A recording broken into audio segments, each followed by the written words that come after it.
Railway की दिक्कत है।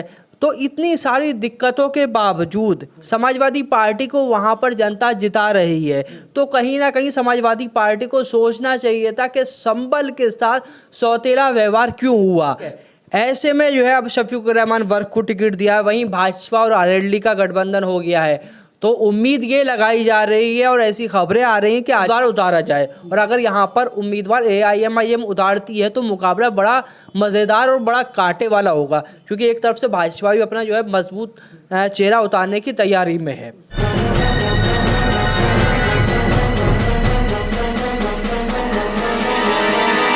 मीडिया वॉइस, आपकी आवाज।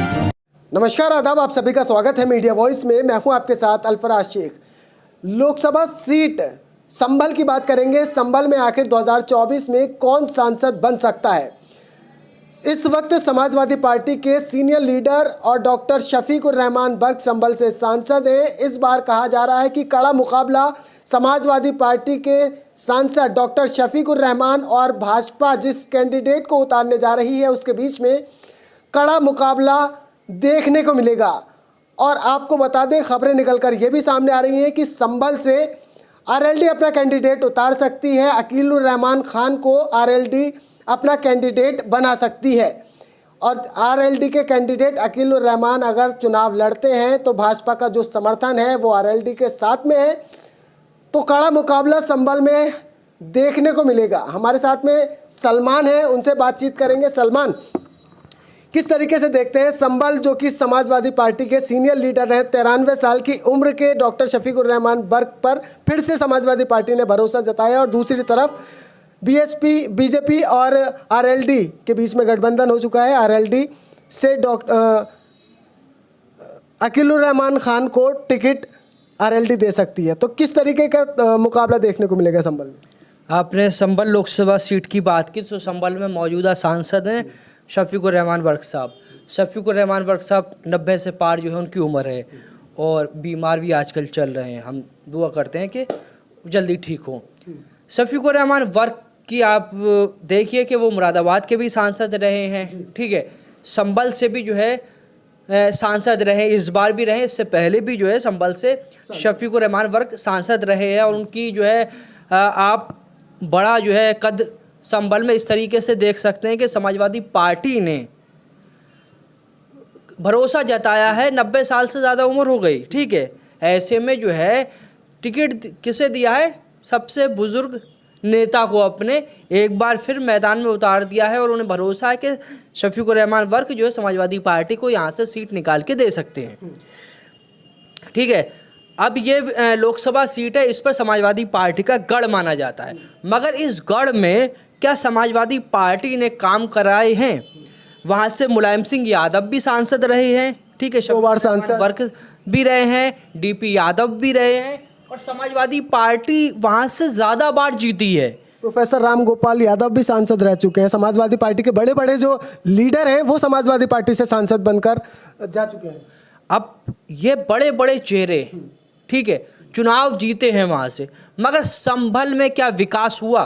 क्या संभल में वहाँ की जो सबसे बेसिक समस्या, आप संभल के आपको बखूबी मालूम है कि वहाँ की बेसिक समस्या ये है कि थोड़ी सी बारिश हो तो वहाँ पर रोडों पर पानी भर जाता है, वहाँ पर अपना जो है रोडवेज नहीं है, वहाँ पर विकास कार्य नहीं हो रहे हैं, वहाँ पर जो है रेलवे की दिक्कत है।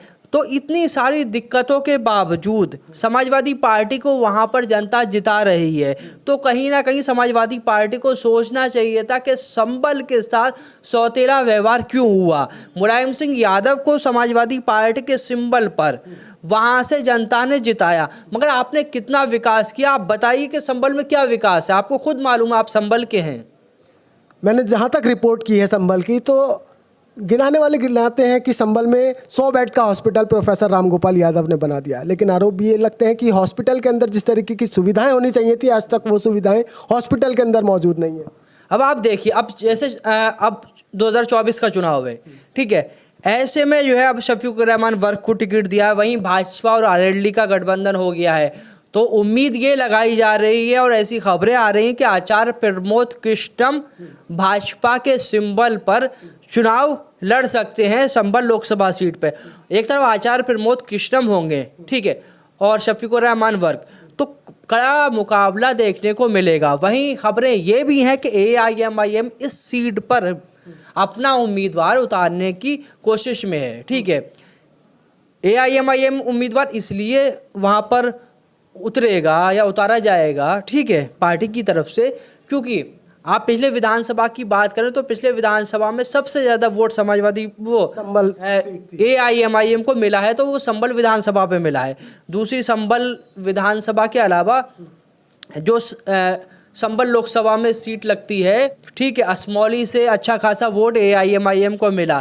तो AIMIM की कोशिश रहेगी कि इस लोकसभा सीट पर उम्मीदवार उतारा जाए, और अगर यहाँ पर उम्मीदवार AIMIM उतारती है तो मुकाबला बड़ा मज़ेदार और बड़ा कांटे वाला होगा, क्योंकि एक तरफ से भाजपा भी अपना जो है मजबूत चेहरा उतारने की तैयारी में है।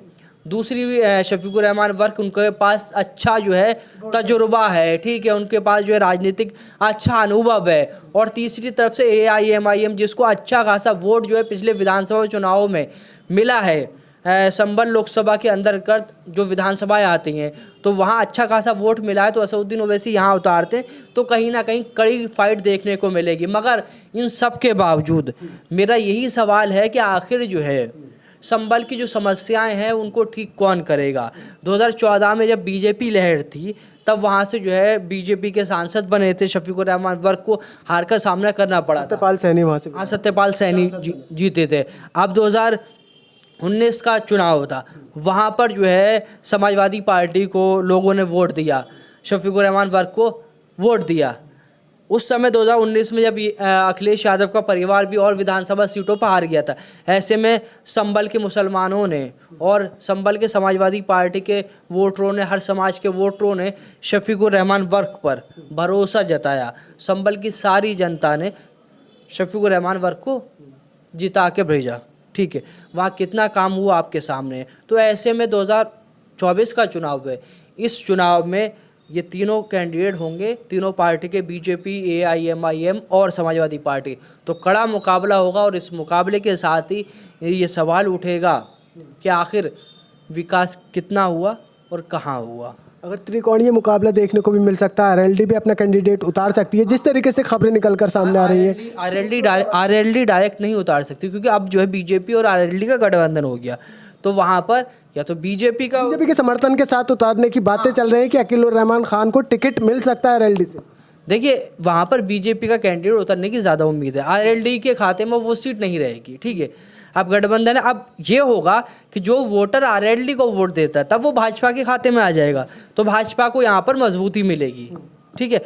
बीजेपी और RLD, क्योंकि वो भी किसान बहुल्य एरिया है, वहाँ पर अच्छी खासी तादाद में किसान हैं, तो और RLD के वोटर हैं, तो RLD के वोटर बीजेपी के वोटर मिलेंगे तो कहीं ना कहीं बीजेपी को फ़ायदा होगा।